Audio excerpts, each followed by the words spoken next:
Saking kuat menangis sampai merengek-rengek dan bergerak-gerak. Dan bahkan para sahabat mengatakan sampai menjerit-jerit. Menjeritnya itu seperti seolah-olah onta yang akan melahirkan. Jadi ada onta yang sedang hamil, yang sedang berisi janin di dalam perut onta tadi. Onta tadi pas di waktu akan melahirkan, menjerit luar biasa. Sapi pun ada menjerit, kambing pun menjerit. Tapi onta agak lain menjeritnya kalau pas melahirkan itu. Kuat sekali, terdengar suara. Bayangkan kurma, pohon kurma, menangis, bergerak, menjerit-jerit. Jadi baginda Nabi, sahabat pun sudah ada yang ketakutan. Kenapa? Ada apa ini dengan kurma? Kenapa dengan pohon kurma kok menangis, kok menjerit-jerit seperti ini? Akhirnya baginda Rasulullah SAW turun daripada mimbar. Kemudian Nabi letakkan kembali tangan baginda Nabi sallallahu alaihi wasallam di dekat daripada pohon kurma. Ada dalam satu riwayat sempat berdialog Rasulullah dengan pohon kurma. Baluka ma baluk? Ada apa ya nakhlah? Ada apa hai pohon?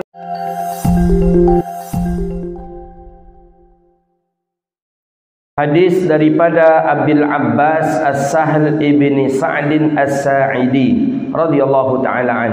Ini juga salah seorang sahabat baginda Nabi sallallahu alaihi wasallam yang disebut dengan min sigharis sahabah. Ada namanya min sigharis sahabah, ada min kibaris sahabah. Sahabat dibagi kepada dua, min sigharis sahabah, ada min kibaris sahabah. Sigharis sahabah itu adalah usia kecil anak-anak di zaman Nabi.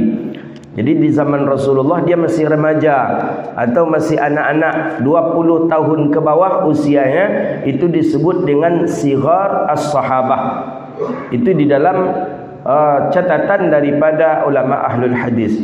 Adapun usianya daripada 20 ke atas, 20 tahun ke atas, 25 tahun ke atas waktu Nabi meninggal dunia, maka itu disebut dengan min kibaris sahabah.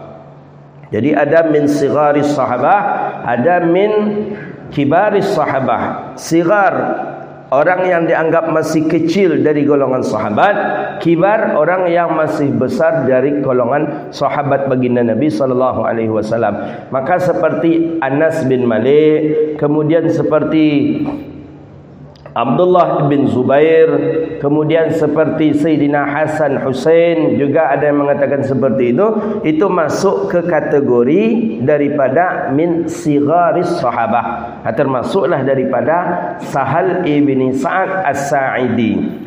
Tapi min kibaris sahabah itu seperti Abu Bakar, itu min kibaris sahabat. Seperti Sayyidina Umar, seperti Sayyidina Uthman, seperti Umar Al-Khattab, Umar ibn Al-Khattab, seperti para sahabat yang kibarut tabi'in, usianya memang sepuh, itu disebut dengan kibarus sahabah. Kibarus sahabah fi sighar as-sahabah. Begitu dia. Jadi kita tidak pula ada alasan kita untuk berteman dengan anak-anak kecil. Walau usia kita kadang 60 tahun, 70 tahun, teman masih ada di usia 15 tahun. Tak apa-apa. Dalam pandangan hadis, dalam pandangan syariat boleh. Berarti teman kita ada kibarus sahabah, ada teman yang seusia dengan kita, atau mungkin selisihnya 5 tahun, 6 tahun dengan kita. Ada yang jauh di bawah kita, bahkan sama usianya dengan anak kita, juga bisa dikatakan itu teman kita. Begitu dia. Maka Nabi sallallahu alaihi wasallam fi min sigharis sahabat, ada min kibaris sahabat. Ada daripada sighar sahabat, ini yang usianya kecil.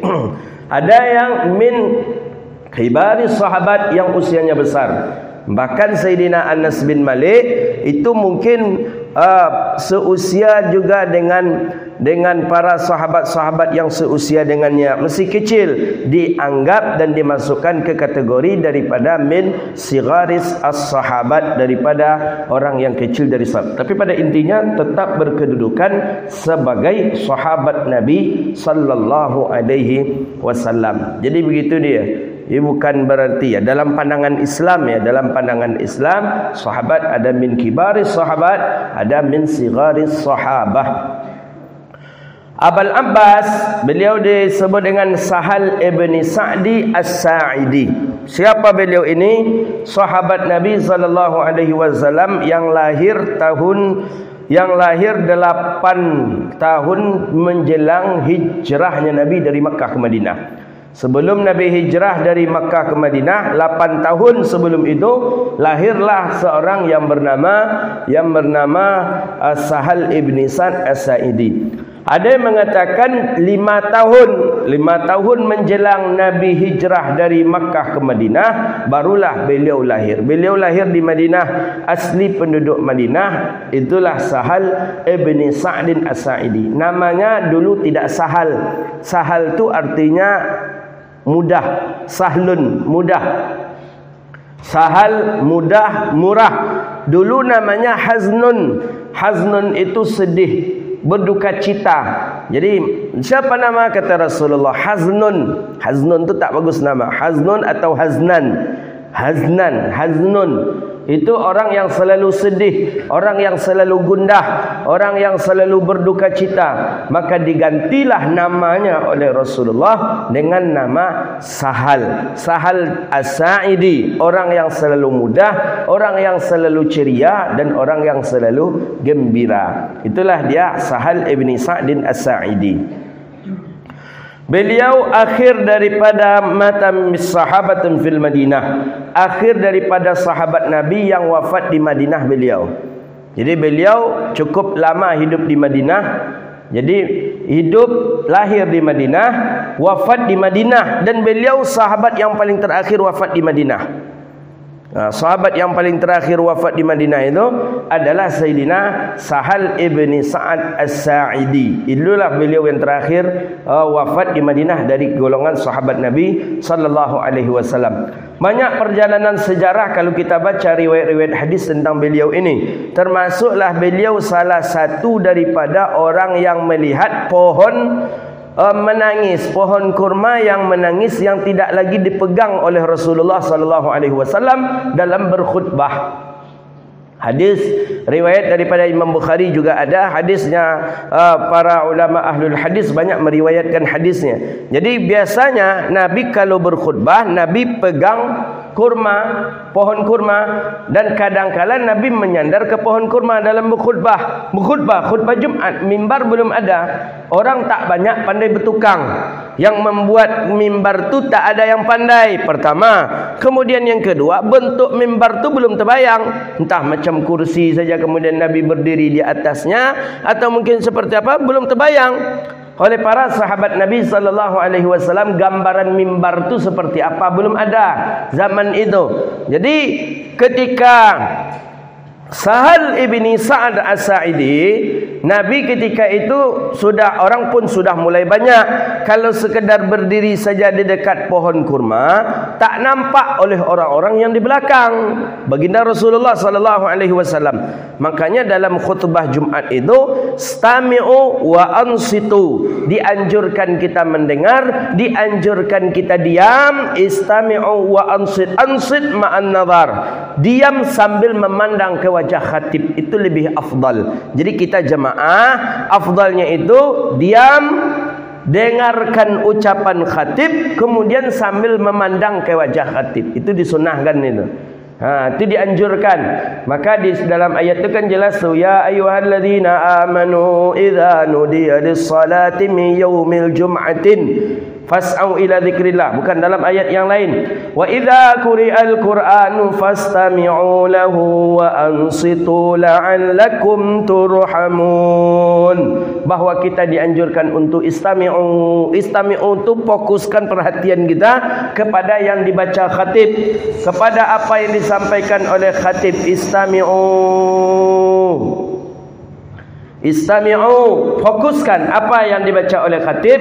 fokuskan yang disampaikan oleh khatib, fastami'u lahu, bukan saja mendengar, mulut pun diam, wa ansitu, ansit mulut, tapi mata dianjurkan memandang kepada khatib. Itu sunnah dalam Jumat. Jadi bukan kita tidur, bukan kita berzikir, tak boleh, bukan baca Quran, menengok handphone apalagi tak boleh. Jangankan untuk setakat melihat handphone, memutar tasbih saja, memutar tasbih ketika khutbah, khatib sedang berkhutbah, kita putar tasbih sambil berzikir, mulut qamat kamit, tidak dianjurkan ketika itu. Kenapa? Karena ada perintah ansit, mulut diam mulut, fokus perhatian kepada yang disampaikan oleh si khatib. Begitu dia. Apalagi kalau memain handphone, jelas itu tidaklah digalakkan atau tidaklah dianjurkan. Maka oleh karena itu bisa lara, bisa rusak. Ini hari ini kalau khatib, pengurus hendaknya sebelumnya itu diumumkan, handphone dinonaktifkan, disilentkan, tak boleh lagi melihat handphone, tak boleh lagi memain-mainkan handphone. Risih. Kadang khatib menegur dari atas, sepaksa ditegur, ya enak dia, entah main game, entah apa tak tahu. Jangan-jangan judi online pula dia. La ilaha illallah. Astagfirullah. Dalam masjid sedang khutbah Jumat, orang sedang Jumat, hanya sempat je tu melaksanakan judi online. Tapi nampaknya, katanya saya dengar sekarang sudah agak terhenti gitu untuk sementara kayaknya. Agak berkurang gitu. Agak berkurang. Jadi kita mesti harus istami'u. Kita dianjurkan memandang khatib. Jadi bukannya memejam mata, bukan tidur kita, bukan bukan nunduk ke bawah gitu. Enggak. Khatib berkhutbah, pandang wajah khatib, itu dianjurkan. Jadi para sahabat, makanya dalam berkhutbah itu a'la sautah.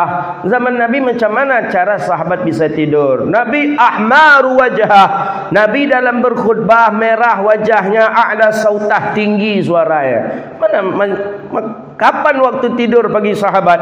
Maka para sahabat baginda Rasulullah sallallahu alaihi wasallam, ketika Nabi berkhutbah, para sahabat fokus kepada baginda Nabi sallallahu alaihi wasallam, melihat daripada baginda Nabi sallallahu alaihi wasallam. Itu juga bagian daripada asbab Allah turunkan rahmat. Jadi Sa'ad As-Sahl Ibn Sa'ad As-Sa'idi itu mendengar betul Rasulullah memerintahkan kepada ada salah seorang perempuan wanita yang memiliki budak. Budaknya itulah tukang yang paling bagus di Madinah.